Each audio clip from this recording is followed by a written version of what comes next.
next council will continue to evolve and elevate the subcommittee structure. We had an item that was placed on the table, a special presentation from Ernst & Young. Do we have a verdict? I have texted him repeatedly. I have left him a voicemail. I have no idea where he is. All right, so can't have a presentation without the presenter. The biggest dynamic with Ernst & Young is that there are compliance and reporter. They are submitting the documents to the U.S. Department of Treasury, and we don't have an agenda item here, so I'm sort of going, I'm taking some liberty here. But a fundamental challenge is that we don't, in a robust way, have not had administratively somebody who's really driving the ARPA ship. And this is really what, while this council deserves these answers, it's defaulted to Ernst & Young, but they're not managing our ARPA. They're really handling our compliance and our reporting. So what we're looking for from a council, we're not even going to get from Ernst & Young, at least in its current iteration.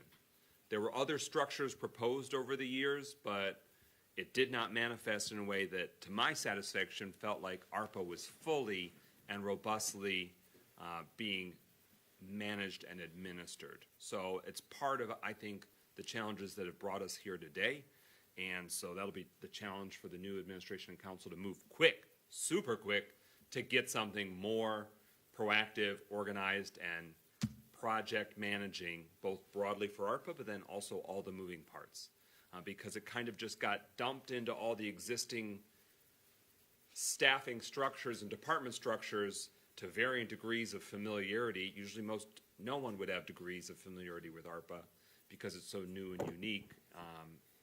So I just want to flag that, that the burden and responsibility will be there to promptly and pronto get us actually something that's managing and really driving it and reporting to the community and the council. Because with Ernst & Young, we're just going to get what was submitted to the federal government, which there's a big lag, a big delay in time. But Councilwoman James, you said you had a resolution you wanted to bring up?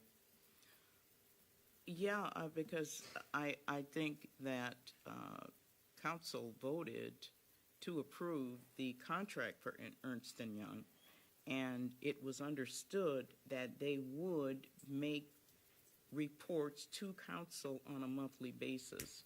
So either they are being given direction from administration not to show up. You know, I mean, you're looking at the handwriting. These are professional people, and professional people just don't not show up 3 months in a row. I'm dumbfounded. And at this point, I do think that council needs to take up a resolution to say we need to look at, I don't know what the extent of their contract, but we need to look at that contract because somebody is missing the boat. Either they are or administration is, because I can't believe that for 3 months these folks are just not going to show up. I just don't believe that. Support. I support that. So are you motioning? Please. I think we need to revisit their contract, you know, for compliance, because I know we asked them to make monthly reports to council, and council hasn't had a monthly report from Ernst & Young in what, 4 months? Okay, so we have to have a motion to suspend the rules. I make a motion to suspend the rule to take up a resolution that she's trying to do. There's a motion from Councilman Rutherford to suspend the rules to take up an item of business not currently on the agenda. Is there a second? I second. Okay, it's moved by Rutherford, seconded by James, that we suspend the rules, and then we'll go from there. Roll call. Roll call, Clerk Doyle, on the motion to suspend the rules. McGinnis, Sure. Parker, Yes. Rutherford, Yes. Carrington, Yes. Goodman, Yes. James, Yes. Jones. Yes. 7 yeas, no nays. Okay. Councilman James, do you want to recap your resolution? Well, It's really more of a concern that I really would like to see administration revisit the Ernst & Young contract Support. for compliance.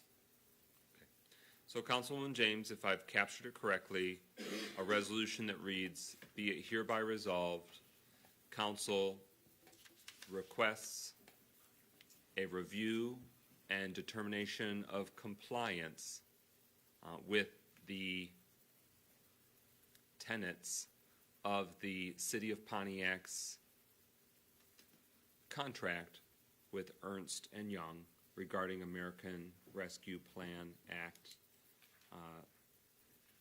funds, compliance, and reporting."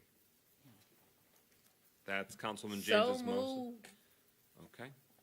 So it's been moved by Councilwoman James, seconded by Councilman Rutherford. We should probably also amend this resolution to add a second and further resolved to spell out who should be doing the reviewing. Any thoughts? Do you want the city attorney to review that? Well, we're down to the last few weeks. I would say administration, so the review probably, we're not identifying the administration. It may be the new administration that has to take up that review. Okay. And so it could say, "And further resolved, the council requests the executive administration to undertake this review and respond in a timely manner to the Pontiac City Council Yes. with their findings." Yes. Do you amend the resolution Support. to add that? Yes. Okay, so Councilwoman James proposes an amendment. Councilwoman Rutherford seconds that amendment. It's adding a second resolved to spell out that we're looking for the executive administration to undertake that review and report back to the city council. We're allowing the versatility to know which administration and which council when that timing hits. Okay? Hearing no further discussion, Clerk Doyle, let's do the vote on that amendment, adding that second resolve. Sound good? Yep. All right, roll call. Rutherford, Yes. Carrington, Yes. Goodman, Yes. James, Yes. Jones, Yes. McGinnis, Yes. Parker. Yes. 7 yeas, no nays. All right, so the resolution's amended. We're back to the resolution as amended. It's now got two resolved in it. Everyone clear on it? All right. Yeah. Councilman Rutherford? I just want to say to the businesses that this is affected, to the ones that have closed, to the ones that receive letters, and then to the just the BS that is being displayed. I want to publicly apologize. I'll get censored for that, but doesn't matter. You used the initials B and S, so there's no censure yet. Thank you so much. It was coming. I just want people to be told the truth. It always seems like something happens, like the house falls on somebody, or they get stuck in traffic, or they plane miss. And, you know, being from people who know people that kind, it sounds like a con man game. So I just want to apologize to people that ain't got their money publicly, since ain't nobody else going to say nothing. That's it. All right, you invoked a C word. I just want to say it is not the sense of city council that we're reflecting that any. Okay, well, I'm saying as the city council president, it is not the position of city council that we are implying any firm or city staff member is a con man or running a con game. That's the position of the city council as a whole. Okay. In fact, we're very grateful for the hardworking men and women of the city staff under very challenging conditions. Excuse me. For the record, I didn't say the city staff. Thank you. I know, but if it's never. I know. I just want to make sure we put it on the record. I didn't say city staff. I just want to make sure we're defending the staff here. Okay. Thank you for making sure that that was not your intent.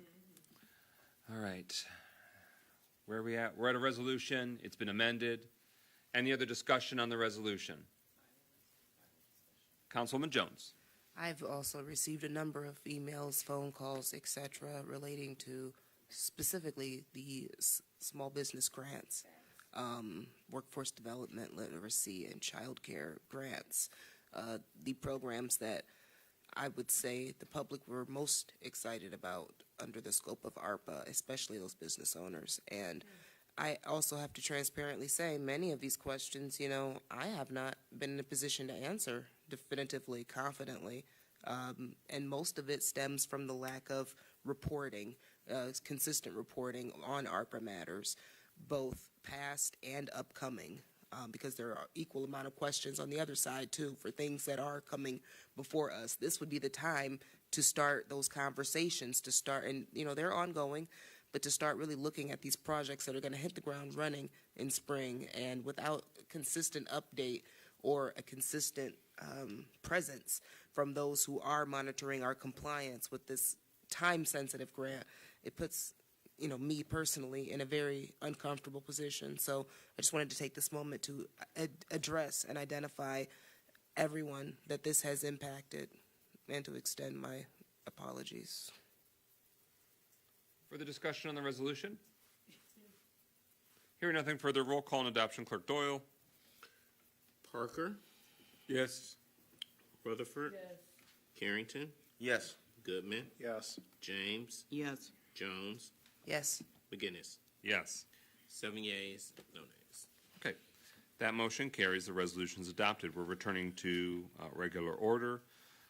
This is the last city council meeting of this 11th council. In fact, it's the 220th and final meeting, but it's also the final city council meeting of the term for our mayor, our deputy mayor, and 3 council members. So we have first, is there a motion to adopt the resolution honoring the public service of Pontiac's Mayor Tim Grimel? Moved by Carrington. Is there it's moved by Pro Tem Carrington, seconded by Councilman Parker. That item is now before us. We're going to do a round robin for our council members to reflect on our outgoing mayor's public service. Councilman Parker, start us off.